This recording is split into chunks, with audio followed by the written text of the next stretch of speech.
Sir ಇದೆಲ್ಲದರ ಜೊತೆಗೆ ತದ್ವಿರುದ್ಧದಲ್ಲಿ ಒಂದು ಗೊಂದಲದ ವಾತಾವರಣ ಕೂಡ ಸೃಷ್ಟಿಯಾಯಿತು. ಅಂದರೆ ನಿಮ್ಮ ಜೊತೆ ಸುಮನ್ ರಂಗನಾಥ್ ಅವರು ಕೂಡ ಅಭಿನಯಿಸಿದರು. ಬಟ್ ಒಂದು ಕೊನೆ ಹಂತದಲ್ಲಿ ಎಲ್ಲೋ ಚಿತ್ರತಂಡ ಒಂದು ಮನವಿ ಮಾಡುವಂಥ ಪ್ರಯತ್ನ ಮಾಡ್ತು. ಸುಮನ್ ರಂಗನಾಥ್ ಅವರು ಚಿತ್ರತಂಡದಕ್ಕೆ ಸಹಕಾರ ನೀಡ್ತಾ ಇಲ್ಲ, ಪ್ರಚಾರದ ಕಾರ್ಯದಲ್ಲಿ ಭಾಗಿಯಾಗ್ತಾ ಇಲ್ಲ ಅನ್ನೋಂಥ ವಿಚಾರ ಇಲ್ಲ. ಸೊ ನೀವು ಅವರ ಜೊತೆ ಜರ್ನಿ ಮಾಡಿದ್ರಿ. ಸೊ ಏನಾಯಿತು ಅನ್ನೋವಂಥದ್ದು ಸರ್? ಪ್ರಾಮಾಣಿಕವಾಗಿ ಹೇಳೋದಾದರೆ ನೋಡಿ, ಪಾಪ ಅವರು ತುಂಬ ಹಿರಿಯ ನಟಿ, ಭಾಳ ಒಳ್ಳೆ ಮಹಿಳೆ. ಇದಕ್ಕಾಗಿ ಅಂತ ತಮ್ಮ ತಾಯಿಯ ದೇಹಾವಸಾನದ ನಡುವೆಯೂ ಬಂದು ನಟಿಸಿದಂಥದ್ದನ್ನು ನಾನು ನೆನಪಿಸ್ಕೊಳ್ಬೇಕು. ನಿರ್ದೇಶಕರೇ ಸ್ವತಃ ಅದನ್ನು ಬಾರಿ ಬಾರಿ ಅನೇಕ ಪತ್ರಿಕಾ ಮುಖಾಮುಖಿಗಳಲ್ಲಿ ಹೇಳ್ಕೊಂಡಿದ್ದಾರೆ.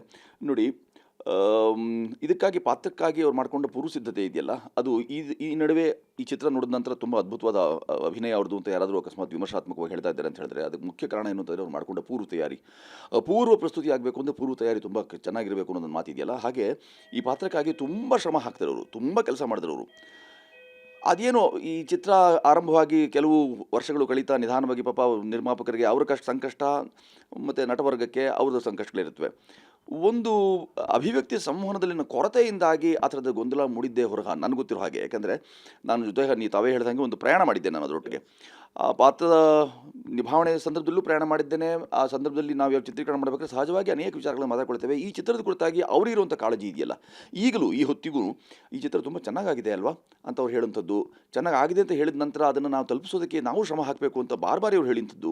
ಈ ಎಲ್ಲದರ ನಡುವೆ ಪಾಪ ಅವರು ಬೇರೆ ಬೇರೆ ಕೆಲಸಗಳು ತೊಡ್ಕೊಂಡಿದ್ದಾಗ ನಿರ್ಮಾಪಕರಿಗೆ ಬಿಡುಗಡೆಯ ಹಂತಕ್ಕೆ ಬಂದಾಗ ಅದು ಒಂದು ಸಹಜವಾದ ಆತಂಕ ಇರುತ್ತೆ. ಆ ಆತಂಕದಲ್ಲಿ ಇರೋದೇ ಎರಡು ಪ್ರಧಾನ ಪಾತ್ರಗಳು ಮತ್ತು ಅವುಗಳು ಸ್ಥಾಪಿತ ಮುಖಗಳು, ಅವುಗಳು ಸಿಗದೆ ಹೋದರೆ ಮೌಲ್ಯ ಕಡಿಮೆ ಆಗಿಬಿಡುತ್ತೆ ಅನ್ನೋ ಧಾವಂತದಲ್ಲಿ ಒಂದು ಮನವಿ ಮಾಡಿಕೊಂಡು ನೋಡಿ ಅವರು ಸ್ಪಂದಿಸ್ತಿಲ್ಲ ಅಥವಾ ಅವರು ಬಂದರೆ ಚೆನ್ನಾಗಿರುತ್ತೆ ಅಂತ ಅನ್ನೋ ಭರದಲ್ಲಿ ಈ ಥರದೆಲ್ಲ ಗೊಂದಲ ಮೂಡಿದೆಯೇ ಹೊರತು ಪಾಪ ಅವರು ಈ ಚಿತ್ರಕ್ಕೆ ತೊಡ್ಕೊಳ್ಬಾರ್ದು ಅಥವಾ ತಾವು ಸಹಕರಿಸಬಾರ್ದು ಅನ್ನೋದೇನಿರಲಿಲ್ಲ. ನಿರ್ಮಾಪಕರನ್ನು ಯಾಕೆ ಹೇಗಾಯಿತು ಅಂತ ಹೇಳಿದ್ರೆ, ನಾನು ಅದನ್ನು ದೂರು ಅಂತ ಕೊಟ್ಟದ್ದಲ್ಲ, ಅದು ಮನವಿ ಮಾಡಿ ನೋಡಿ ಅವರು ಸ್ಪಂದಿಸ್ತಿಲ್ಲ ಅಥವಾ ಸಿಗ್ತಾ ಇಲ್ಲ ಅನ್ನೋದನ್ನಷ್ಟೇ ಹೇಳಿದೆ. ಅದು ಈ ಥರ ಎಲ್ಲ ದೊಡ್ಡದಾಗಿ ರಾಧಾಂತವಾಗಿ ಆಗೋಗ್ಬಿಡ್ತದ್ದು, ರಾಡಿ ಆಗಬಾರ್ದಾಗಿತ್ತು ಅನ್ನೋ ಮಾತನ್ನು ಮುರಳಿ ಅವರು ನಿರ್ಮಾಪಕರು ಸಹ ಹೇಳ್ತಾರೆ.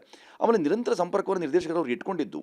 ನಿರ್ಮಾಪಕರು ಎಂದೂ ಪಾಪ ನಟವರ್ಗದಲ್ಲಿ ಎಂದೂ ಯಾರನ್ನು ಸಂಪರ್ಕ ಮಾಡಿದ್ದಾರೆ, ಸ್ವತಃ ಅವ್ರು ನಡೆಸಿದ್ದಾರಾದರೂ ಸಹ ಸುಮನ್ಮ ಯಾರಿದ್ದಾರೆ, ಸುಮನಮ್ಮ ಅವ್ರ ಜೊತೆಗೆ ಅವ್ರು ಯಾವತ್ತೂ ಆ ಥರ ಕರೆ ಮಾಡಿಯೋ ಅಥವಾ ಸಂದೇಶ ಕಳಿಸಿಯೋ ಆ ಥರದ್ದೆಲ್ಲ ವ್ಯವಸ್ಥೆ ಇಲ್ಲವೇ ಇಲ್ಲ.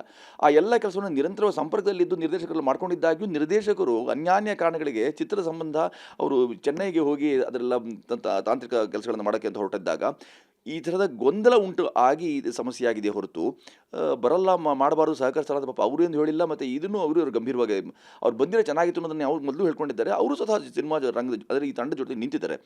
ಆ ಥರದ ಮನಸ್ತಾಪವಾಗಲಿ ವೈರುಧ್ಯವಾಗಲಿ ಆ ಥರದ ವಿಷಮತೆಯನ್ನು ನನಗೇನು ಕಾಣ